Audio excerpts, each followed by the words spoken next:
ni igikorwa cyabereye mu ruhame aho abagororwa bemera ko bagize uruhare muri jenoside yakorewe abatutsi batanga ubuhamya bw'ibyo bakoze maze bagasaba imbabazi imiryango yarokotse jenoside, abaturage ba Bugesera n'abanyarwanda muri rusange.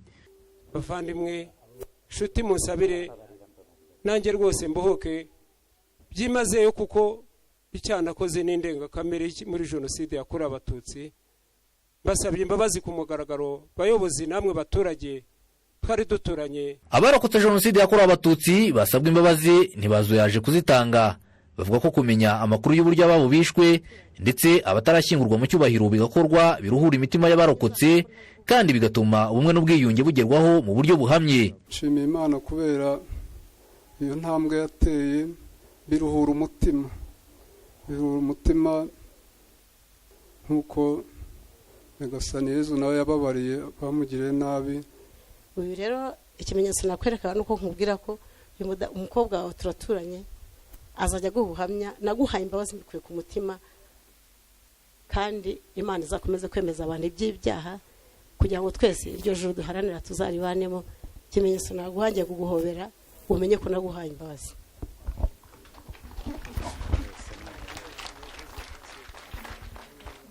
Boniface Rucagu, umwe mu nararibonye zigize urubuga ngishwanama rw'inararibonye, yemeza ko urugendo rwo kubaka ubumwe rutari rworoshye.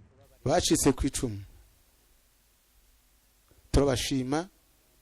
Ni ubutwari bukomeye, ni ubutwari butagirwa na benshi, ni ubutwari abantu bakwiye guharanira, kuko mu by'ukuri mwiyibagiwe mutekereza kugira imbabazi. Komiseri w'urwego rushinzwe imfungwa n'abagororwa CGP George Rwigamba we yasabye abagize uruhare muri jenoside barimo kugororwa kuva ku izima bagatanga amakuru y'ibyo bakoze, kuko imbaraga zinangira zagakoreshejwe mu kubaka igihugu, dore ko hashize imyaka 24 bamwe mu bayigizemo uruhare badatanga amakuru. Abakoze jenoside bisha abantu, batwaye umwanya munini wo kwinangira, batwara umwanya munini wo kubeshya, babeshya n'imiryango yabo, kugeza uyu munsi nibwo bari bo batanga ukuri.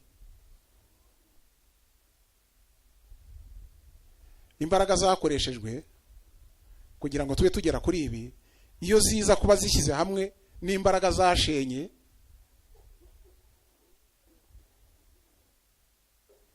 tuba tugeze kure. Perezida wa Komisiyo y'Igihugu y'Ubumwe n'Ubwiyunge Bishop John Rucyahana yasabye abaturage kunga ubumwe biyubakira igihugu kizira amacakubiri.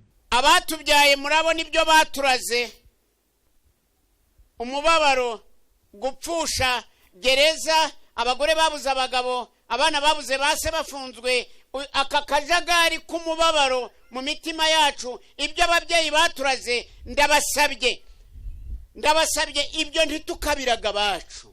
Ni igikorwa kigamije kwimakaza ubumwe n'ubwiyunge hagati y'abagize uruhare muri jenoside n'abayikorewe, cyateguwe n'umuryango Prison Fellowship ku bufatanye n'urwego rw'igihugu rushinzwe imfungwa n'abagororwa. Kwizera John Patrick, mu karere ka Bugesera.